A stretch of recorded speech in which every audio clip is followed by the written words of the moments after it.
আজকে আপনাদের সাথে খুবই মনোমুগ্ধকর এবং স্বাস্থ্য উপকারী একটি বিষয় আমি শেয়ার করতে যাচ্ছি। আজকে আমি আপনাদেরকে দেখাবো অপরিচিত ফুলের চায়ের প্রসেস এবং এর কিছু উপকারিতা। এই চাটাকে আমরা আরো সুন্দর, সুন্দর ২ টি নামে ডাকতে পারি। ব্লু টি বা বাটারফ্লাই পি টি। নাম দুটি অত্যন্ত সুন্দর, তাই না? তো চলুন এর উপকারিতা আমরা জেনে আসি। নাম্বার 1, অ্যান্টিঅক্সিডেন্ট গুণ। এতে প্রচুর পরিমাণে অ্যান্টিঅক্সিডেন্ট থাকে যা দেহে ফ্রি রেডিক্যাল ক্ষতিকর প্রভাব কমায় এবং বার্ধক্য প্রতিরোধে সাহায্য করে। নাম্বার 2, মস্তিষ্কের কার্যক্ষমতা বাড়ায়। এটি ব্রেনের রক্ত সঞ্চালন বাড়িয়ে স্মৃতিশক্তি ও মনোযোগ বৃদ্ধিতে সহায়তা করে। নাম্বার 3, চাপ ও দুশ্চিন্তা কমায়। অপরাজিতা ফুলের চা স্নায়ু শান্ত করে এবং মানসিক চাপ কমাতে কার্যকর। নাম্বার 4, ডায়াবেটিস নিয়ন্ত্রণে সাহায্য করে। ডায়াবেটিস নিয়ন্ত্রণে সাহায্য করে। এটি রক্তে শর্করার মাত্রা নিয়ন্ত্রণে রাখতে সাহায্য করে, ফলে ডায়াবেটিক্সে আমাদেরকে বেশ উপকার দেয়। নাম্বার 5, হজম শক্তি বাড়ায়।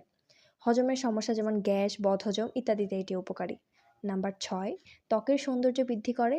বলুন তো কেন? কারণ এখানে অনেক পরিমাণে অ্যান্টিঅক্সিডেন্ট রয়েছে। নাম্বার 7, এতে থাকা অ্যান্থোসায়ানিন চোখের দৃষ্টিশক্তি ভালো রাখতে সাহায্য করে। নাম্বার 8, ওজন কমাতে সাহায্য করে। এটি শরীরের মেটাবলিজম বাড়াতেও সাহায্য করে। নাম্বার 9 এবং খুবই গুরুত্বপূর্ণ, বর্তমান সমাজে মেয়েদের মাঝে প্রচুর পরিমাণে দেখা যায়, সেটা হলো ইররেগুলার মেনস্ট্রুয়াল সাইকেল, অর্থাৎ অনিয়মিত মাসিক চক্র। এটি সাহায্য করে এটিকে কমাতে। তো শুনলেন তো কত কত পরিমাণের উপকারিতা রয়েছে। আমাদের বর্তমান যুগে এর পিছনে আমরা অনেক ছুটি, সেখানে আল্লাহ প্রকৃতিতেই আমাদের মাঝে এই নিয়ামতটা দিয়ে দিয়েছে, শুধুমাত্র আমাদের জানার অপেক্ষা এবং আমাদের সেটাকে কনজিউম করার অপেক্ষা।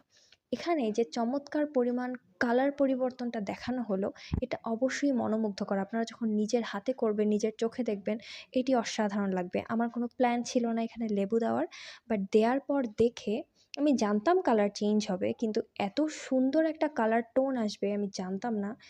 আমি নিজেই অনেক মুগ্ধ হয়েছি। সবচেয়ে মজার বিষয় হলো এইখান থেকে কোনো রকম অড স্মেল বা অড টেস্ট আসে না।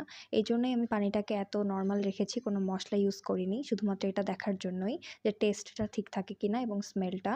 আল্লাহর অশেষ রহমত। আপনারা যখন এটা খাবেন মনে হবে পানির মধ্যে লবণ আর লেবু দিয়ে আপনারা খাচ্ছেন। তো কোনো রকম বিশ্রী স্বাদ বা গন্ধ ছাড়াই এত সুন্দর, সুন্দর উপকার যদি নিজের মধ্যে কনজিউম করতে পারেন তাহলে কেন নয়?